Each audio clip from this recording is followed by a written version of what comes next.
బాపట్ల నియోజకవర్గం 13వ వార్డు ఇన్ఛార్జిగా వర్క్ చేస్తున్న సాంబయ్య గారితో మనం ఈ రోజు ఉన్నాం. అయితే చూద్దాం ప్రస్తుత బాపట్ల నియోజకవర్గ రాజకీయాల పరిస్థితి ఏంటి. పరిస్థితి ఏమిటంటే వైసీపీ అరాజకాలు ఎక్కువైనాయి. మామూలుగా వేరే వాళ్ళు చేస్తానికి ఏమి లేదు. ఎప్పుడు మాకు వచ్చినాక ఎప్పుడు గాడు జరగనంత ల్యాండ్ మాఫియా, శాండ్, ఇసుక తవ్వకాలు, అక్రమ తవ్వకాలు ఓన్లీ వైసీపీ వాళ్ళకి వరకే తవ్వుకుంటాం. ఇక వేరే వాళ్ళకి అవకాశం లేదు. ఇక అభివృద్ధి వచ్చేసరికి ఆయన ఒక్క 34 వార్డుల్లో కనీసం ఒక వార్డులో ఒక 10 రూపాయల పని కూడా చేయలేదు. ఎక్కడ 34 వార్డుల్లో ఒక్కొక్క ఏ వార్డులో అయినా 10 రూపాయల వరకు జరగల. ఒక డ్రైనేజీ కానీ ఒకరు అసలు ఎక్కడ ఏమి జరగల. ఈ మెయిన్ రోడ్డు వేసిన అది మెయిన్ రోడ్డు సెంట్రల్ గవర్నమెంట్ వాళ్ళు వేసిన ఫండ్స్ తోటి వేసారు తప్పక ఈయన రఘుపతి గారుగా వైసీపీ తరపున ఏం ఒక్క రూపాయి ఖర్చు పెట్టలేదండి. ఎన్ని కోట్ల అవినీతి జరిగిందంటారు ఇక్కడ? అది మనం లెక్క చెప్పలేము. మామూలుగా 100 కోట్లు జరిగింది.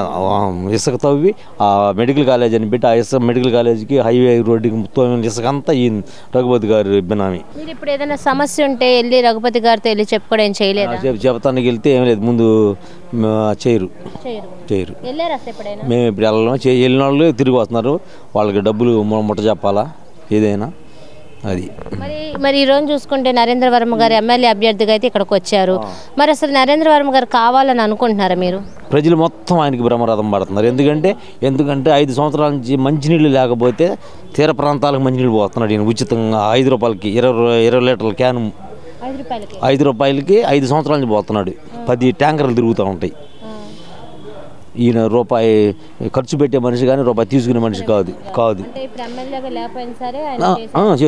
చేస్తున్నాడు, ఇప్పటికీ చేస్తున్నాడు. ఇప్పుడు ఆయన ఒకవేళ ఎమ్మెల్యేగా రేపు గెలవాలనుకున్నప్పుడు ప్రజలకు కొన్ని హామీలు ఇస్తారు కదా, మీరు ఆయన చుట్టూ తిరుగుతారు.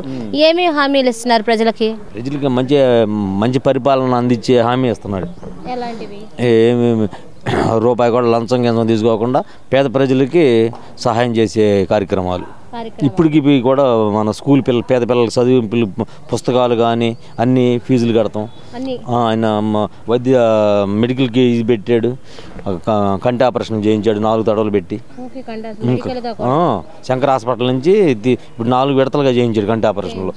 4,000 మంది చేయించాడు. ఆయన అసలు ఎప్పుడు అసలు పెట్టడు. వర్మ గారు చేస్తున్నప్పుడు ఏమైనా అడ్డు పెట్టాలంటే జరిగినాయా? అడ్డు పెట్టాలని చూశాడు కానీ ప్రజలు ఒప్పుకోవాలి.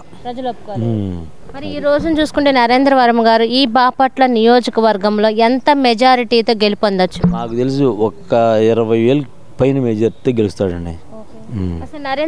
అసంతృప్తి ఎక్కువైంది అది. అసలు నరేంద్ర వర్మ గారే ఎందుకు కావాలి? ఆయన తప్ప వేరే ఎవరైనా ఓకేనా?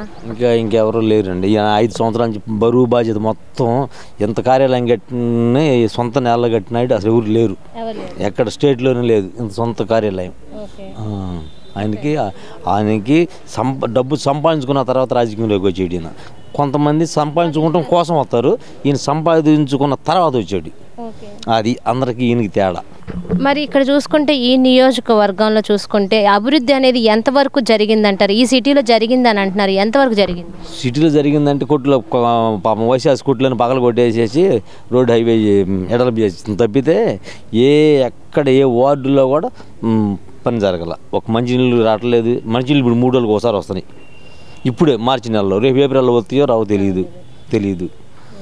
ఇప్పుడు 3 రోజులకు ఒకసారి వదులుతున్నారు మంచినీళ్ళు. కరెంటు బిల్లులు విపరీతంగా పెంచేశారు. వాటర్ లేవు. ఇప్పటికే ఇబ్బంది పడిపోతున్నారు మనుషులు. ప్రస్తుతం మీ వార్డు పరిస్థితి ఏంటి? మా వార్డు ఎప్పుడు తెలుగుదేశం మెజార్టీ.